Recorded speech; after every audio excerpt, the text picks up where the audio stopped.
How are you? What's the crack? How are you getting on? Sounds like such a cliche Irish thing to say, but that's actually what I sound like most of the time. So I am a walking cliche. But anyway, how are you? What is the crack? So a couple of pretty interesting things happening over the next few days. First of all, myself and Pete and Paul from HiiKER were going to go and complete the Wicklow Way, the very trail and fiasco that inspired this podcast was the Wicklow Way. So last year, myself and Paul, we started it back down in Clonegall, is the start of the trail, and we only made it as far as Glendalough before a certain pandemic stopped us in our tracks. So yeah, now we haven't had a chance to go back out and finish it. And I've hiked parts of it in sections, but I just haven't had the chance to do the last 50 or so K to finish it off from Glendalough to Dublin. So can't wait to do that. It's the three of us and a bunch of our friends. It's a little bit of a reunion, so it's well overdue. It is the quintessential Irish hiking trail, so it kind of has to be done. There's obviously a lot of other hiking trails around Ireland that I will do, and we will do, and you will do, but this one, it's the very first Waymark trail in Ireland. So we got to do it. We got to go finish it. So looking forward to that. And a bunch of other stuff is happening with HiiKER. We've just launched our partnership with the Southwest Coast Path. So we're the very first Southwest Coast Path friendly app. So donations will be made directly from the sale of the HiiKER app on the Southwest Coast Path. So if you go into the HiiKER app and you purchase a membership through the Southwest Coast Path, whether it be an annual membership or you get it for the trail itself, we make a £1 donation to the trail organisation, to Southwest Coast Path. And we couldn't be more excited about this. This is kind of the blueprint that we want to use for trail organisations all around the world. We're already in talks with a number of other trail organisations and trying to use a similar model. But the main thing about this is that we're finally using this as a channel to give back to the trail organisations and give back to the trail. Our product is technology, is something that you use on your phone, but what you're really doing is going out and exploring the great outdoors, and you're seeing these trails and walking them. And there's obviously a certain amount of impact that you're going to have on that. And we're partly to I hesitate to use the word blame, but we're part of that impact. So we want to make sure that the impact that we're making, we're reconciling that in some way. And I hope that this will be a positive partnership, and I'm sure it will be. It definitely will be. So that's launched and that's live and ready to go. And there's a few other things going on. We're in the middle of a bunch of pitching rounds right now. So we're pitching for investment, and we're at the closing stages of a number of different pitching panels. So it's busy times in the HiiKER Towers. But anyway, enough about us. Well, we'll get back to us in a minute. Today on the podcast, I have a very interesting interview with a fellow by the name of Matt Details Favero. Matt is the marketing director for a little company you may be familiar with called Zpacks. Zpacks, if you don't know already, are synonymous with thru hiking. Their backpacks, their tents, all of their gear. You'll hear in the interview Matt talking about thru hiking in the US that every thru hiker will probably have one piece of kit from Zpacks in their pack somewhere, whether it be their bag, their tent, their tarp, whatever it is, they will have something of Zpacks because they've ingrained themselves within the long distance and thru hiking community in the US, and they're growing around the world. Matt himself has a fantastic hiking CV or hiking repertoire, whatever you want to call it. He's got so many hikes. I nearly had to stop him listing the different trails that he's completed. Not only that he's completed, but his daughter has completed, which his daughter puts me to shame. So yeah, that was a turning point in the conversation. But I had a great chat with Matt. It was great to hear about his trails, his adventures around the world, how he got involved with Zpacks and kind of the vision going forward. So it's a nice kind of good story from a business perspective, but also they also talk about how they're giving back to the hiking community, to the trails, and I suppose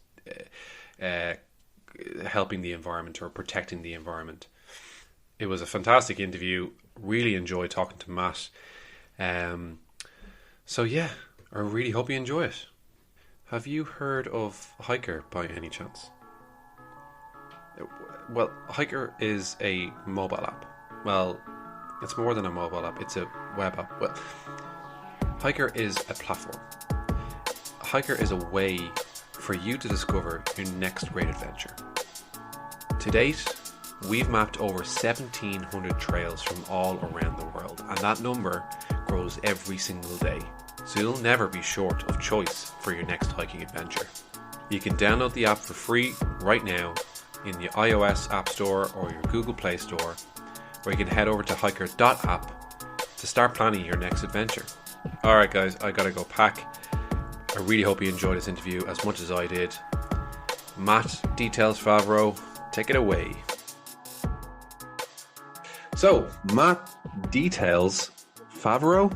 Am I saying that right? Oh, nailed it. You nailed that. I'm on such a roll with people's names these days. I tend to suck at trail names though, but people's names, for some reason, I just have a knack for it. Matt, thank you so much for joining us. Matt, you are the Director of Marketing for Zpacks. Correct. And you're also a very accomplished hiker. Make it sound so grandiose. Yeah, I've got a few thousand miles on me. And do you want to tell us about some of the trails that you've done? Oh, so I'll preface it with I've got a full-time job, a wife, and a daughter, so I can't get out for 6 months at a time. So that being said, I do try to put in 400 miles or more a year. So in that, let's see, some of the bigger trails I've completed: Long Trail, Superior Hiking Trail. Let's see, I've done TGO Challenge across Scotland coast to coast twice, the Tour du Mont Blanc, which is like a 110-mile circle around Mont Blanc in the Alps. I've done that twice. I've done 900 miles of the Florida Trail, 300 miles of the Appalachian Trail, the Uinta Highline Trail, High Sierra Trail, Timberline Trail twice, Foothills Trail,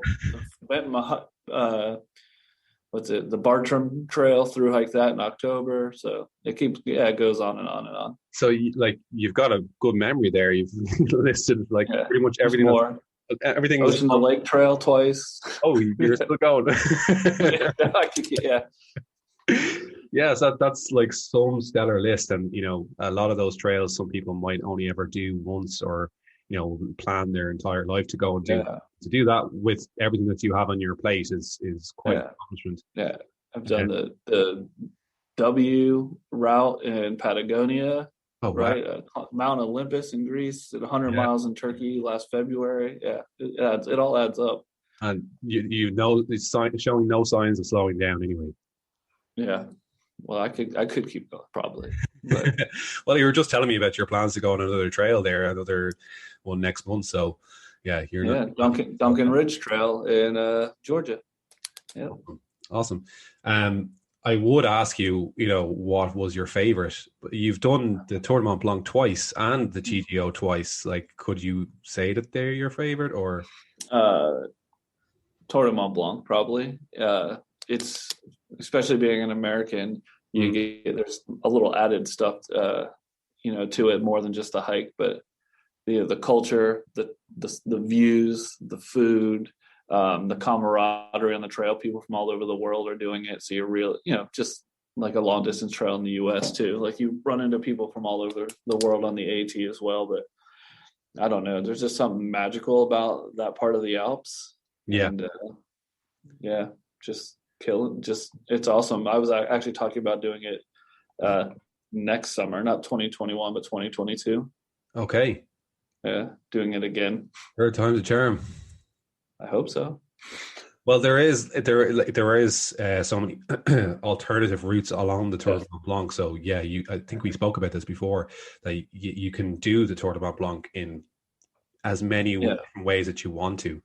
I'm Uh, going to do 3 different alternates as my plan. Two okay. of them are basically the highest point of any of the alternates on the trail. They're basically the same elevation. So one of them's in France and the other one's in Switzerland, those parts. But yeah, I just love that part of the world. It is, it's special, and like, crossing over into, as you said, different borders, Switzerland, France, and Italy. Yeah, You can't really beat that kind of no, experience, and pretty insane that you can do that. the mix of cultures, but also very much in like the Alpine culture as well. Yeah, yeah, yeah. I mean, the trail. I mean, there's a ton of elevation gain. I mean, you're hiking for sure, but it's just amazing. So, where did hiking come for you in your life? Oh. Did you grow up in the outdoors, or? So even I was born in Connecticut, which is for you is in New England, and there's definitely some woods and mountains up there. But I moved to Florida when I was like 3, so I grew up in Florida, although I would spend summers in Connecticut. And I was just always an explorer. I was always in the woods, just with my friends and building forts and just riding my bike or whatever. I was always in the woods, and probably about you get older and you stop going into the woods as much. And so I was actually on my honeymoon, and we were in Canada, and so this was 14 years ago, something like that. And we were in this little town in Ontario called Perth, and we saw this sign that said the Rideau Trail, and we're like, well, what's this? Let's go. So we just started. We said we hike 45 minutes down, turn around, and come back. Like 15 minutes into it, it was just like everything I loved about going into the woods as a kid was just like rekindled in me. And so I called my buddy like while I'm hiking back in Florida. I was like, when I get back, we're going to start hiking and do this. And I turned through a few friends by destroying them out in the woods, because putting in pretty good miles, especially before I was ultralight, would wrecked a few people's feet for sure. I learned some valuable lessons there, but I've just been nonstop ever since, just knocking out sections of the Florida Trail like in the winter. And then I found Zpacks and started working at Zpacks, and then the trips have just gotten bigger and bigger and crazier and more exotic. And if I don't have a hike planned within like a month and a half of the present time, I start to get like depressed. Like it's honestly, it's like I need to be planning that hike and looking forward to it and visualizing it. And then I go out and I do the hike. I come back and I'm rejuvenated and refreshed. And then I could stave off depression for another month, and then I have to start the cycle again. I think like anyone who's done long distance hiking, I mean, like anything that's over a week of hiking and then camping, or even staying in a hostel or a lodge and getting up the next day and hiking again, it gets very addictive. And I totally agree with you. Okay. I haven't done a long distance hike since September, and that's itching my skin at the moment. I have one planned for later in the year, but it's not the same.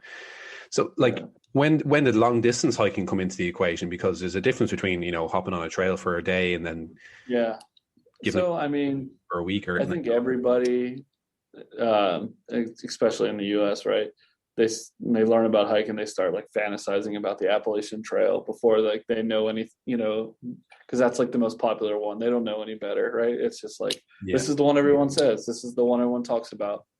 So you start fantasizing about it, and the freedom of it, and like how it would be awesome to go out. And so I started knocking off 3 to 5 day sections at a time, and then once you get your first hike that requires a resupply, so like then you go back out onto the trail, and then you feel like all proud of yourself, like, oh, like I'm a real hiker now, so just like every time you do it, you want to go farther and stay out longer.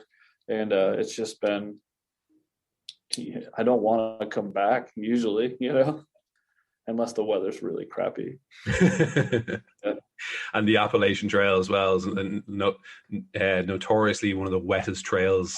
Yeah, it's so tough. Nobody ever really talks about that. It's like, oh, everyone's like, oh, look at so many people and the camaraderie is so good, but it's like it kicks your butt right out the gate. It's like up, down, no view, up, down, no view. Then it's like raining, and then it gets hot, and then you're like, you start to smell absolutely horrific because your sweat and all the rain is making you and your gear like mildew. Basically, it's just like it's like the worst.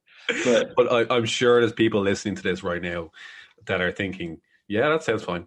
Yeah. Well, I mean, it's also then it's, you can be in the middle of something that's miserable and think it's miserable, and then 2 days after you're off trail, you're like, you love telling the story so much you almost forget how miserable you were. Yeah. So it's like you romanticize how bad it was, but no, it's we wouldn't go out there and do it if we really didn't have fun, right? So it's like you just deal with that. It is really, for me, it's the people and pushing myself. It's like a kind of equal combination. Yeah, and it is that kind of that type 2 fun as well. I've mentioned this a few times, but you're not enjoying it at the time. What am I doing? Absolutely miserable times, but I'll go back and do it again. Yeah, and you said you have you're married and you have a daughter. How old's your daughter doing? Yeah. She's 10 now. Yeah, she did the Tour du Mont Blanc. Yeah. She did the Tour du Mont Blanc. Yeah, when she was 7, she turned 7 the day we landed. She did the Tour du Mont Blanc, and she did it. She actually did it. Yeah. Wow. That puts me to shame. She killed it. Actually, I mean, I'm not. I know this isn't Jimmy Kimmel, and I'm not trying here to plug a movie, but I do have. I made a video about it. It's like an hour-long documentary about. I actually took. There was 9 of us: my mom, my 70-year-old dad, my sister, 2 nieces, my wife. So we had 9 of us total, and we did the Tour de Mont Blanc. And with the exception of me and my wife a little bit, none of them had ever done a multi-day hike. Wow. And so it was and so it was pretty special to experience that. There was definitely some moments where people weren't having the best time. I can totally relate. I brought my daughter, 11-year-old Caitlin. We went to do the South Downs Way in England, and it's nowhere near as challenging as the Tour de Mont Blanc. That still blows my mind that your 7-year-old daughter was doing that. But I totally agree. There's just those times where am I a bad father? Am I a terrible parent? Why am I putting her through this? It was the teenagers that were the problem. Yeah. No, I would say that my daughter probably did the best of all of us. As long as you had a snack in her, you always had to make sure she was eating. But if she had food in her, she could go all day. I mean, she hiked the first day. We did 16 miles, and it was not flat. It was, we had to go up and down and back up and down. She put in a day. She also did. I didn't mention this, but 2 summers, not last summer, right? 2 summers ago, my family, we went and we did the first 40 miles of the Camino. So we hiked from Saint-Jean-Pied-de-Port in France over the Pyrenees into Spain. Mm-hmm. And then my wife and I left, but then my parents, my daughter, and one of my nieces went, and they finished the Camino. So my daughter's done the Camino too. She was 9 or something, or 8 something. Wow. Yeah. She's racking up a serious amount of miles. Yeah, so she has her what's it they call it, the Campistello the certificate. Yeah, she has it on. She's got the passport. She has it on her. She actually found a walking stick on day 1, and they mailed it back, so it's hanging up in our house. She's got a little stick. Yeah. So She calls it Evan. The stick is named Evan. it's funny because Caitlin has a walking stick called Stephen. Yeah. And we lost it actually. We lost it on the Set Downs Way. We found a new one, and it's called Stephen 2. So is it Stephen 2 or Stephen as well? The second. Yeah, Stephen the second. Yes. I like it. So wow, that's like incredible that a 7-year-old kid did the Tour du Mont Blanc and has also walked the Camino. So is she now we're going to talk about your daughter all of a sudden, like her hiking career. So does she like hiking? Does she still like hiking, or is it something that you think she might grow out of and then come back in? Or she likes hiking if it's hard. Like oddly enough, like she likes to climb rocks and do like it's more of an adventure. Like if the trail was super easy, she probably wouldn't be into it actually that much. Right. So she likes that. She actually, that's why we're going to probably do the Tour du Mont Blanc again in 2022, is because she said she wants to do it again. So it's like, I'm not going to stop her there. Right. Yeah. So she likes it. She might do the Duncan Ridge Trail as well. She's thinking about it. But I don't want to push it. I don't want to be that dad that's like, come on, you got to go. And like it's like, yeah, she knows what it's about. She's done it. So like, if you're into it, here's the invitation. If you're not, no big deal. Yeah. That's so inspiring that she is the one that's kind of leading the charge on it as well. It's like, I don't want to go hike 100 miles in the French Alps. Yeah, she wants to do the Camino again because my wife and I didn't do it. Yeah, like we did the first 40 miles. So she's like, oh, she thinks she's an expert. So she's like, oh, I know where to go. She's really good at navigating actually, but she's like, I know where to go. I know everything. And she spent a few days in Santiago with my parents, and she's like, supposedly like she knows Santiago, Spain, like the back of her head, which is a weird thing to me. Maybe, and she might know Spanish, as well. You never know. She's like spending time there. She's learned the language, let alone the back the town. So, with you, okay, it seems like you have such a nice kind of support network and also a hiking crew, I suppose, with your family and with your colleagues, because you've done a bunch of hikes with the guys in Zpacks. Tons of hikes. Was that? This is, I suppose, is it a perk of the job, and is it, sometimes a reason to test out the product? Yeah, sometimes it's the natural like extension of the job, and sometimes it's I'm doing what I would be doing anyway. Like, you know what I'm saying? So it's like, so I'm spending my personal time doing the same thing that some of my professional time requires, right? So it's like so I get opportunities, yes, to go hiking where it's under the Zpacks umbrella, right? But most of the time it's not. But even when it's not, there's still crossover. Yeah. And have you plans then at some point, would you take on, one of the super long trails like the AT or the PCT? Definitely. That's definitely something. One of the things that I want to do when I retire, if that ever happens, right, I definitely want to do the AT and the PCT, and then at that point, why not the CDT? But I've been saying for a long time, and I'm sticking to it. When I turn 50, I'm gonna, which is now like 7 years away, I'm gonna do. I have plans to do. There's this Shikoku Henru, which is like a Japanese like pilgrimage. It's kind of like the Japanese version of the Camino. Actually, they have a few of them in Japan, but there's one. But basically, there's 88 temples on the island of Shikoku in Japan, and I think it's like 1,000 miles, and you go from temple to temple, and I think that's kind of cool. And if that doesn't work out, maybe I will just do the full Camino, Frances probably, or Norte. One of them. Well, you can actually start in Dublin. So if you want, you can come to Dublin, and you can come to St. James's Gate, which is where the Guinness Brewery is. And technically you can start there. You just hop on a ferry. I could start at St. James's Gate and then do the St. James Way and get to Santiago. Where do you think it got to say? I hope you have a lot of time off, brother. Huh? So I hope you have a lot of time off. If I'm coming to Dublin, you're gonna be taking me with walk you. with me. Yeah. So then, okay, where did Zpacks come along then? You kind of fell into this love of hiking, long distance hiking. Did you have a marketing background before that? So yes and no, I would say. But basically what happened was, you fall into things by accident. So was this 1998, I believe. I was in college and I ended up in a band, right? That happens sometimes, right? When you go to college.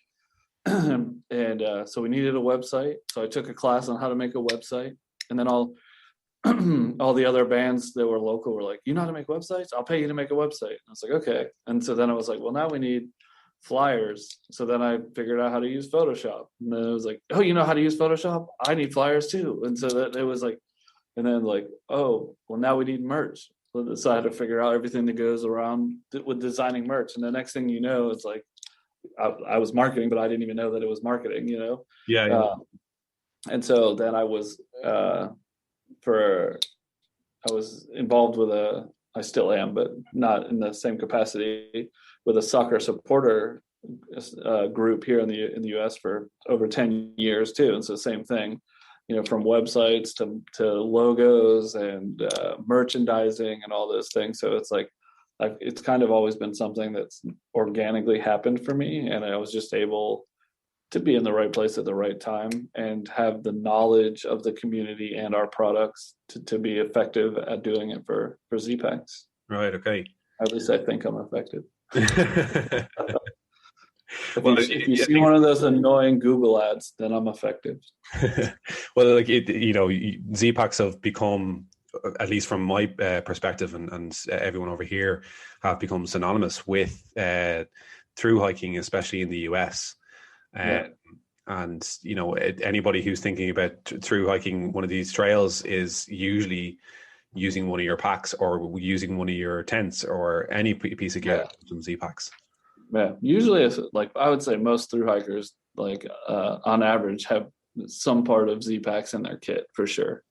Definitely a lot of tents and backpacks, sleeping bags, but like the bear bagging kit, like tons of people have that, so it's awesome to be, it's awesome to be part of that journey from growing from being a company that very few people knew about to now, if you're into, long distance hiking or ultralight hiking at all, that like, we're basically synonymous with those things. So, it's been really rewarding. It's been a ton of growing pains along the way. Like I said, I've been here 10 and a half years. So I've seen from the garage to right now, and I've seen it all come and go, all the successes and failures and mistakes and fixes of those mistakes.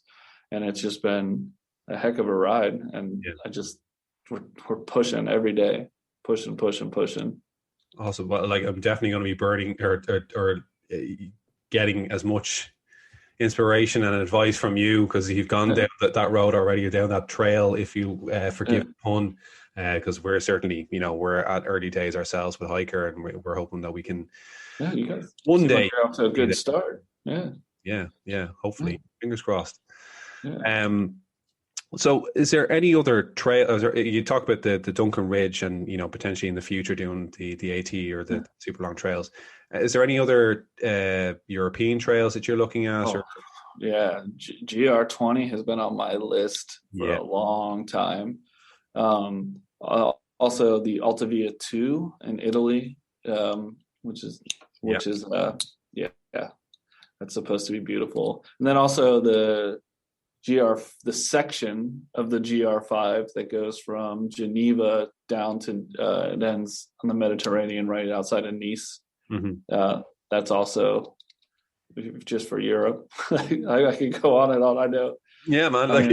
You've got to get your own itinerary, but you also have like your daughter's itinerary now for the next. Yeah, true. And then I really want to do. You talk about long distance trails. They've got the trail in the Balkans now, the Via Dinarchia. I think I don't know if I'm saying that correctly, but that's like a legitimate long distance trail that goes through.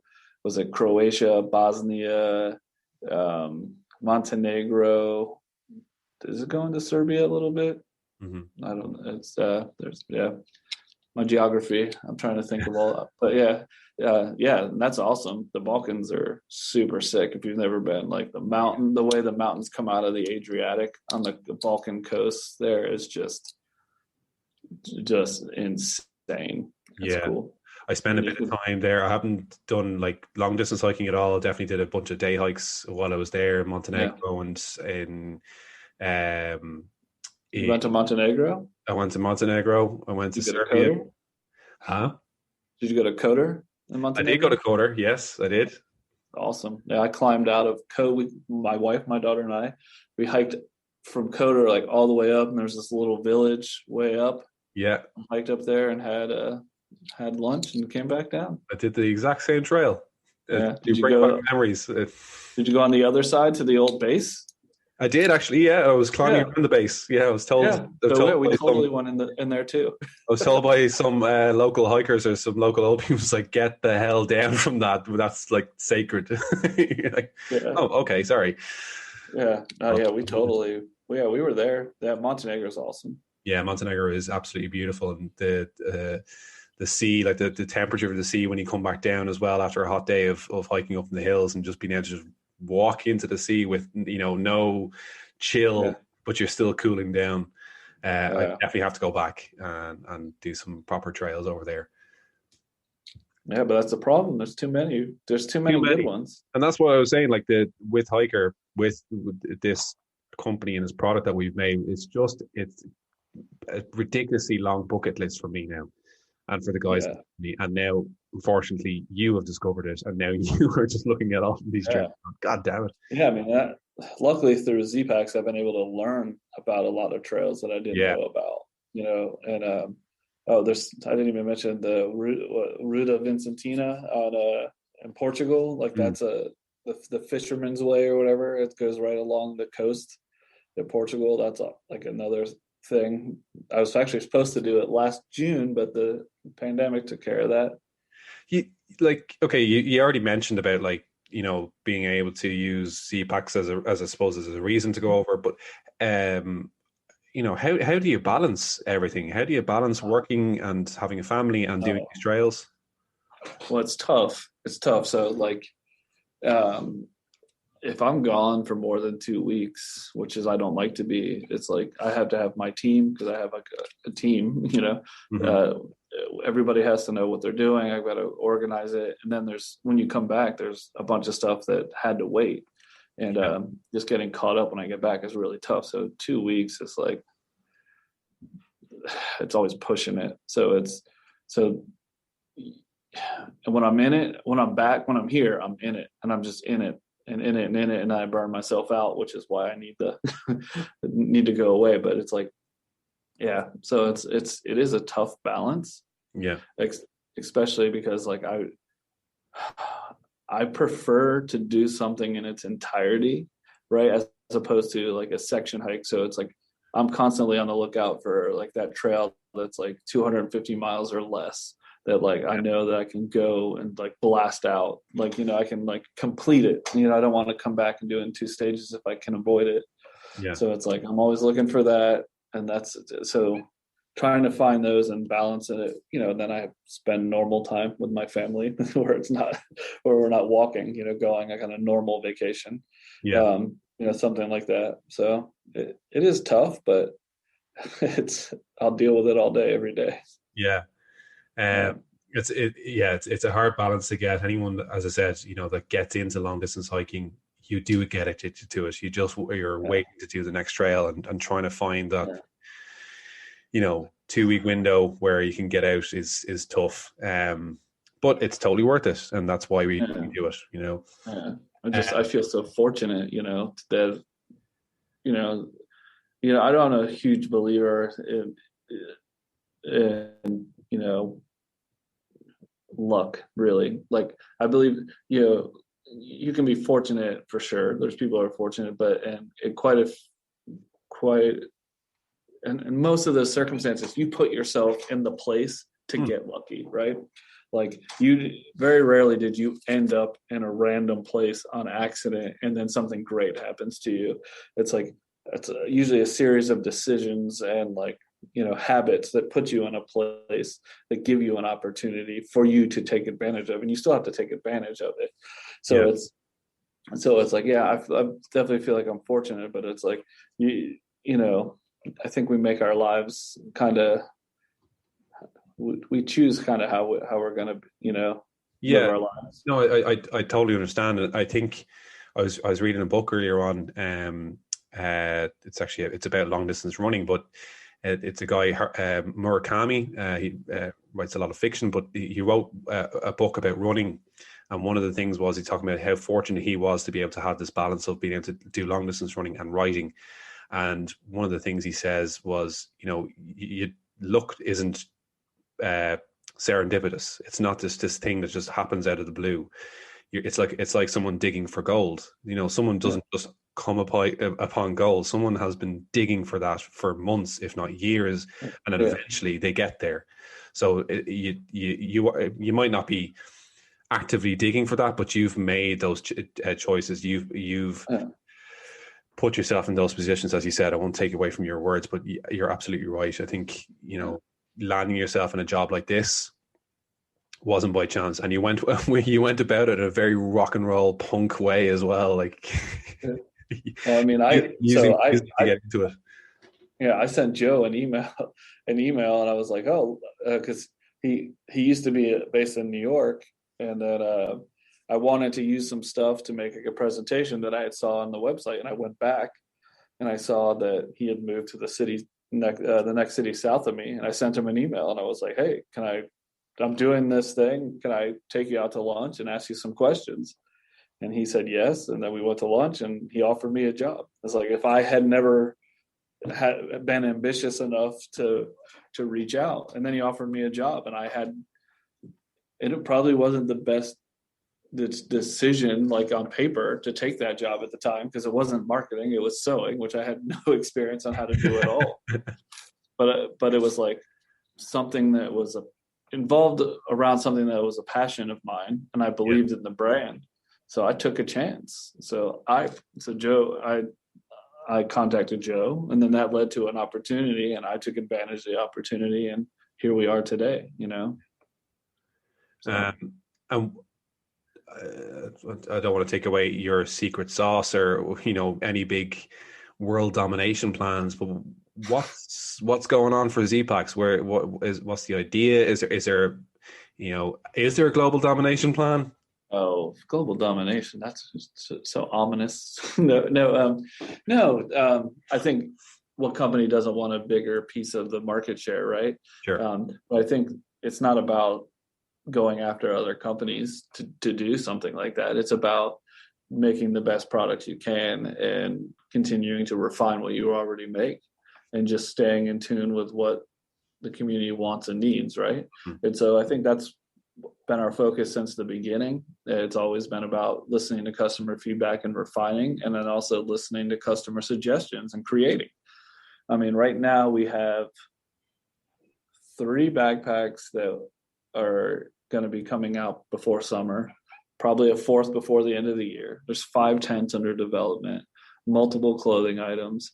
I mean, we're never satisfied with where we are. It's not talking about anybody else. We're never satisfied where we are. We can always do better, do more, offer more, like fill out the line, have a complete set of kit of gear that basically you don't want to get like too crazy with clothing, but basically it's like if you're wearing it or carrying it, like we either want to make the best version or resell the best company's version, right? And so that's why you see on our website we basically make, brand, or buy.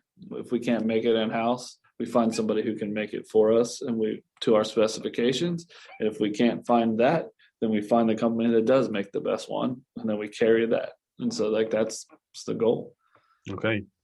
Like it's a really nice area to work in as well, where you're constantly testing and getting feedback on products, because the human body is so different. Like everybody's completely different shapes, different sizes, and I'm sure you've come across people that are like, your bags don't fit me, and you're like, Yeah. how can we make them fit you? Yeah.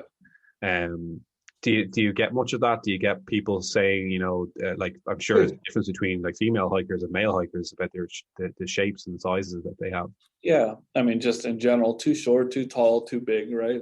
Yeah, Like, those things are always, it's hard to have to fit everyone universally. sure. So I would say we have our sleeping bags totally can fit with basically just about anybody. And we've even had people who are really big. They can fit in our twin quilt as a single person, and that's actually been a really, really good option for people who are really big. Backpacks, we have a pack that basically can fit you down to 4'6", which is basically every adult up to probably 6'6". So the backpacks fit just about every torso range, just about every belt size from extra small to extra large. We do run into that issue sometimes where there's not enough webbing on the belt or something, but we can accommodate usually. Mm-hmm. Luckily, our strap shape is like kind of a hybrid pseudo S shape, and it fits most women and men just fine. So we didn't start with that. We listened to customer feedback, and that's how we developed that shape. And it seems to work just fine. Other companies have literally traced it out and are using the exact same shape. So I guess it's okay. Yeah, well, imitation is the best form of flattery. So Yeah, I mean, Joe's pretty humble in that regard. He's like, some of our stuff does have some patents on it, like little things in the backpack. But at the end of the day, a backpack, there's only so much innovation, right? And at that point, it comes to like material choices and like pattern cuts and things like that will get you the advantages, right? Tents. People have been sleeping in tents for thousands of years. It's hard to super get crazy and original with the design of a tent. So then it comes down to material choices and pattern cuts once again, right? You can get only so clever, I think, with some of the things. So considering that your daughter is such an avid hiker and your hiking buddy, are you considering doing like a kids range? Are you already doing a kids range? No, we're not doing anything specifically targeted like as a kids product, but I would say our Sub Nero backpack is a pretty good fit for that 8 to 12-year-old, right, or 8 years old and up. Yeah. It's a nice pack. Actually, I use that to do the High Sierra Trail this past June and July, 5 days to the Sierra, and I actually had this really tiny bear boxer. It's called bear canister in the Sub Nero. I was able to do 5 days to the Sierra with a bear canister with a Sub Nero. Wow. Well, I'm not saying that everybody's going to be able to do that, but it was insane. Well, if you've racked up as many miles as you have, knowing how to pack your bag, I'm sure people will be able to do it. So, okay, you're not doing a range, but have you, does your daughter pack? Does she have a pack herself when she's going on these trails? Yeah, she always, yeah. So I had made her a long time ago. I got a picture. I might even have a picture. Yeah, no, it's hanging up and I can't take it off the wall. But I made her a little pack when she was like 6 or 7. Like I sat down and basically made her like a really small, basically almost a Sub Nero is what I made her. And she still rocks that thing. It's still going strong. So every time we go hiking, she still uses it. Yeah. So like with the growth, I'm sure you're seeing this yourself with the growth of hiking, particularly in the US, probably brought on because of the obviously social media, because of the wild effect, as people are calling it, with Cheryl Strayed with the book and with the film, and with Bill Bryson with the walk in the woods. And I'm sure there's other things that are out there as well that have spurred people on doing it. Do you think there's like an issue with that as well? Like, is there any kind of incoming issues with so many people getting into long distance hiking? Yeah, I think there's an inherent, I wouldn't even say long distance hiking. I would say that like the things that you mentioned, coupled with the pandemic, coupled with, I think, even, van lifers and things like that, you've got a lot of people who are not so happy being as connected as they are, and maybe not so happy with the way capitalism is playing out. And I think you've just got a lot of people who are yearning for a simpler life and existence, whether that be hiking full-time or most of the time, or living in a van full-time or whatever, boondocking with your RV or whatever it is. So I think in this rush to the wild that's happening, right, is there's the main issue, and it's twofold. There's two main issues, I think, is one, a lot of the places people are going don't have the infrastructure to support the amount of people who are going, right? And so with that, like, you've got organizations, whether it be like someone like the PCT or like the National Forest Service or a national park or state parks or whatever. It's like, so a lot of places don't have permit. You don't need a permit to go on a hike or to do something, right? And so like the infrastructure might not be there to support it. So trails are getting ruined, or bathrooms are overflowing, or trash cans, or whatever it is. So I think it's really a lot. You got to think about the infrastructure, not being able to support the influx. And then on the other side is there's an education aspect. And we see this really, I've seen, and Turkey was actually one of the worst places I've seen it, but it's like people not respecting nature in general, like, in terms of leave no trace principles, the amount of trash that you see, or people cutting down trees, or, I'm not talking about loggers. I'm talking about like people like, cutting down live trees for firewood and things like that, and it's, not disposing of their waste proper, when they go to the bathroom, or like just those things. It's like, so it's, the infrastructure has a tough time supporting it in some regards. And then on the flip side of that, the education isn't really taught until after you've made the mistakes. You know what I'm saying? Like, someone's going to call you out and then introduce you to what Leave No Trace is about. It's just not inherently part of our culture, I think, is to respect it in the way that it needs to be respected. And I think those two things are a big deal. So that's why I know personally, I do my part. I bring trash bags and take trash out. We call it like erase the trace. So when you go and you see somebody else's trash, you take it out. Things like that. I'm working now with an organization called Save Our Smokies. It's like literally about going in and taking care of all the trash. That park was built in the 30s, and now it has over 12 million visitors a year. They've hardly done any infrastructure upgrades. Something built in the 30s was not meant to handle 12 million people coming through, right? So it's like, you have to, there's a lot that has to be done in terms of education and just responsible stewardship. And a lot of organizations they're still operating with a 30s mentality. They're not like, oh, we have to, if you're in a business, you project your growth. What's it going to take to meet the demand of this growth? And you've got organizations that are there to help preserve the outdoors that really aren't projecting what is going to be needed, so it's tough. But it's tough. It's not, I don't like to blame anybody or point a finger. Yeah, it is a tough one you can't point a finger, and this is something that we talk about on the podcast quite a lot, and it's shared amongst American hikers and companies and European and everywhere in the world. They have the same problems, and like we're in this position where we're trying to promote the outdoors and get more people out on trails and more people hiking. But at the same time, there is that I suppose there is a responsibility on our part, on anyone that works in the outdoors, to provide that education piece and be like, you do pack in, pack out, leave no trace. you need to respect these, not just because of the organizations that are there, but also because this is your natural world. And if this is not here, you're not going to have a trail. You're not going to have that fun, you know? Yeah.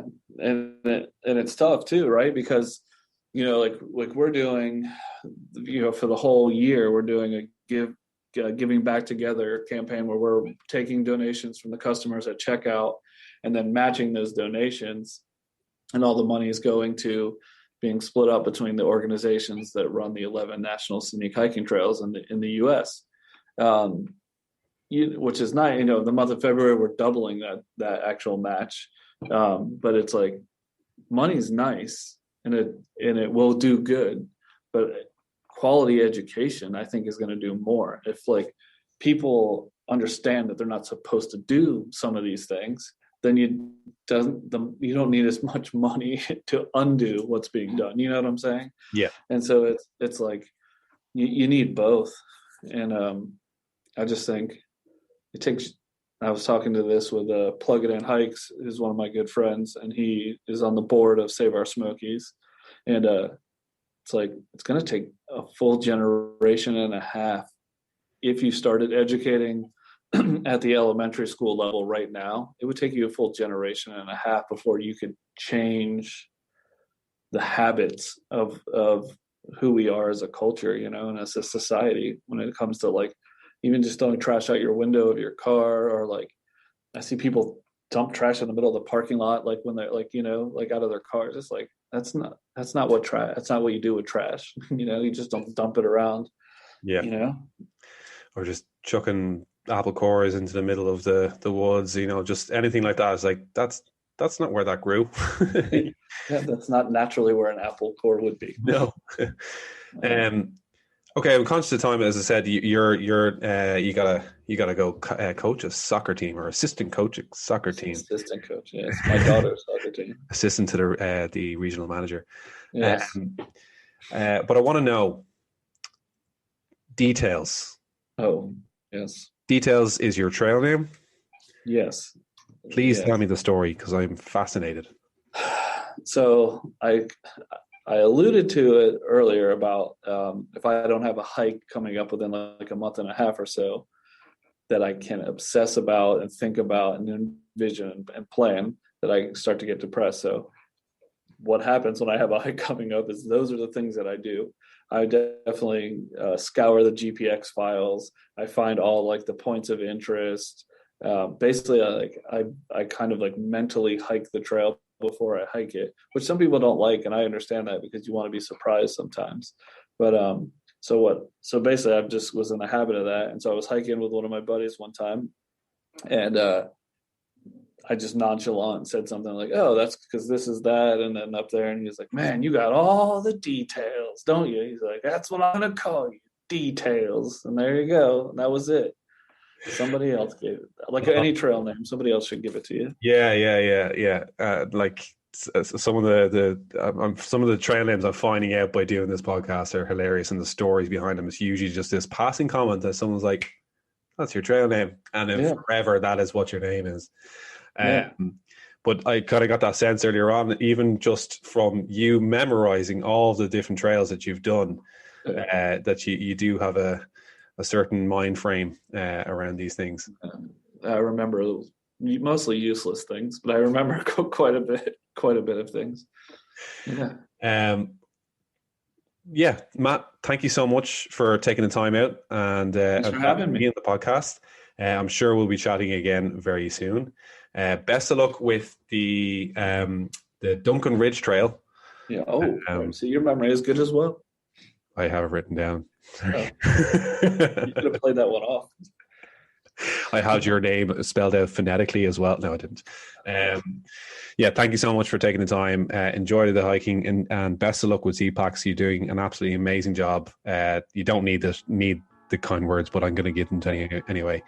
Matt, details, Favero, thank you so much, and we'll speak again soon. Appreciate it. Thanks for having me. See you, dude.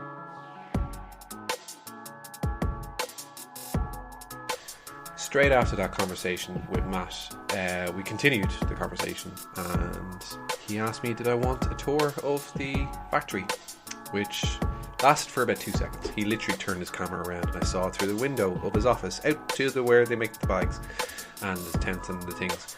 And it was a treat.